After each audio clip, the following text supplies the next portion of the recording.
Hello friends, I am C Divyanshu Sengar. आज का हमारा टॉपिक है reverse charge on unregistered dealer. अगर कोई रजिस्टर्ड डीलर अनरजिस्टर्ड डीलर से कोई सप्लाई लेगा तो रिवर्स चार्ज एप्लीकेबल होगा या नहीं। ये पार्शियल यस है, पार्शियल नो। इसमें कुछ कंडीशंस होंगी जिसमें रिवर्स चार्ज एप्लीकेबल नहीं होगा। हर केस में हम नहीं कह सकते कि रिवर्स चार्ज एप्लीकेबल होगा। तो ये हम समझेंगे आज, एग्जाम्पल्स के साथ समझेंगे। अगर आपको मेरी वीडियोज़ अच्छी लग रही हैं तो मेरा यूट्यूब चैनल सब्सक्राइब भी कीजिए। चलिए आज का टॉपिक स्टार्ट करते हैं। रिवर्स चार्ज की एप्लीकेबिलिटी अनरजिस्टर्ड डीलर के केस में समझने के लिए सेक्शन 9 सब सेक्शन 4 समझना बहुत इंपॉर्टेंट है। तो इसमें क्या लिखा है पहले समझते हैं।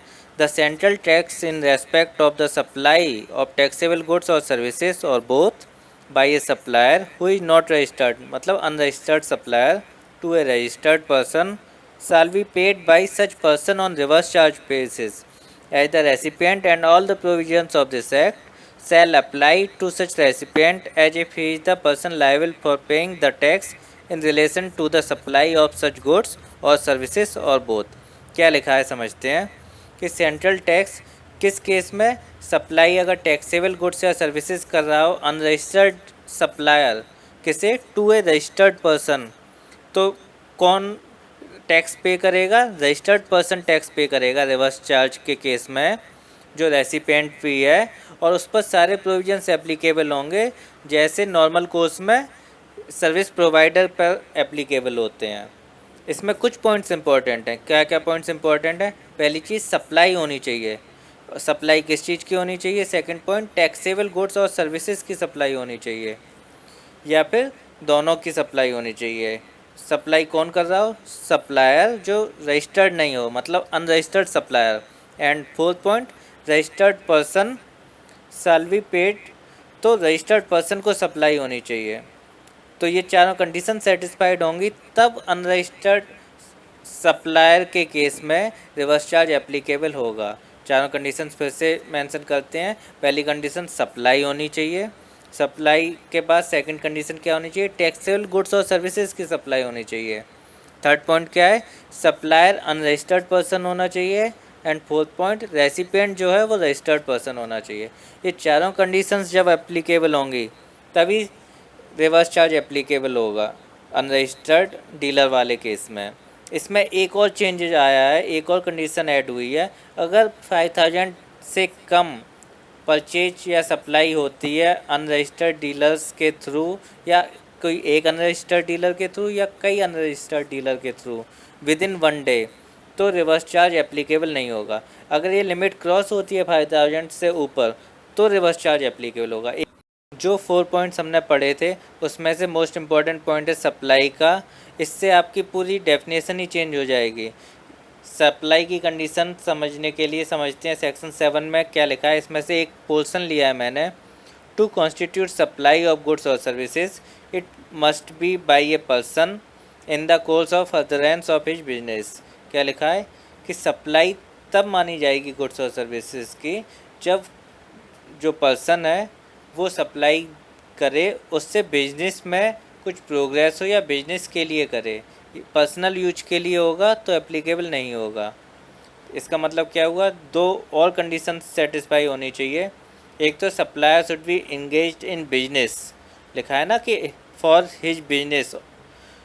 And second point, supply should be in the course of furtherance of his business.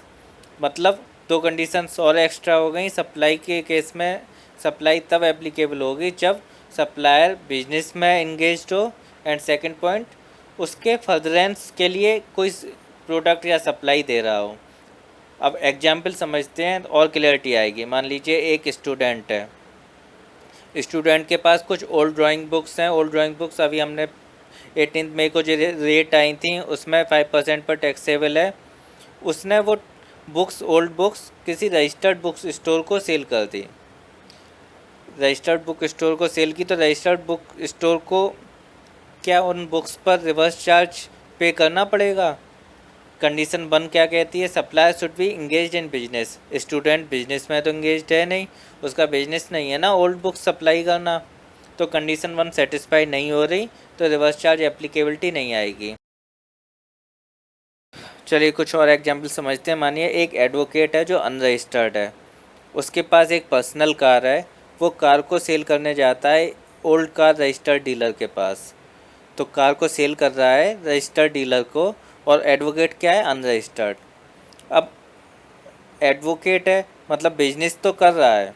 पहली कंडीशन सेटिस्फाई हो गई कि supplier engage in business, engaged है बिजनेस में, बस अनरजिस्टर्ड है। सेकंड कंडीशन क्या कहती है, supply should be in the course और फर्दरेंस ऑफ हिज बिजनेस। ये कंडीशन सेटिस्फाई नहीं हो रही। ये पर्सनल कार थी, बिजनेस को बढ़ाने के लिए थोड़ी ना दी जा रही है, तो कंडीशन 2 सेटिस्फाइड नहीं हुई, इसलिए रिवर्स चार्ज की एप्लीकेबिलिटी नहीं आएगी। चलिए एक और एग्जांपल समझते हैं। मान लीजिए वही ओल्ड कार रजिस्टर्ड डीलर किसी शॉप से कुछ स्वीट्स मंगाता है, वो शॉप अनरजिस्टर्ड डीलर की है। अगर अनरजिस्टर्ड डीलर की है तो पहली चीज़ शॉप है मतलब बिजनेस है, पहली कंडीशन सेटिस्फाइड हो गई, supplier engaged in business. Second condition क्या थी, वो सप्लाई कर रहा है स्वीट, मतलब इन द कोर्स और furtherance of his business, second condition भी सेटिस्फाइड हो गई। थर्ड कंडीशन क्या है, स्वीट्स परचेज मतलब टैक्सेबल सप्लाई है, वो भी एप्लीकेबल हो गई। फिर क्या है, अनरजिस्टर्ड सप्लायर होना चाहिए, वो भी कंडीशन सेटिस्फाइड हो गई। और सप्लाई जिसे कर रहे हैं तो रिसीवर कौन होना चाहिए, रजिस्टर्ड डीलर। सारी कंडीशन सेटिस्फाइड हो गई तो रिवर्स चार्ज एप्लीकेबल हो जाएगा, लेकिन सब्जेक्ट टू जो नई नोटिफिकेशन आई है ₹5000 की, उसके बेसिस पे अगर वो कंडीशन लग रही है तो रिवर्स चार्ज नहीं होगा। अगर विद इन 5000 रुपीज़ की लिमिट के अंदर में आता है तो, अगर लिमिट क्रॉस होती है तो रिवर्स चार्ज इस केस में एप्लीकेबल हो जाएगा। Reverse charge I think unregistered dealer पे अब आपको क्लियर समझ में आ गया होगा। अगर आपको कोई क्वेरी या कंसर्न है तो आप मेंशन कर सकते हैं कमेंट बॉक्स में टाइप कीजिए। अगर आपको मेरी वीडियोज अच्छी लग रही हैं प्लीज़ सब्सक्राइब भी कीजिए मेरा चैनल। Thank you.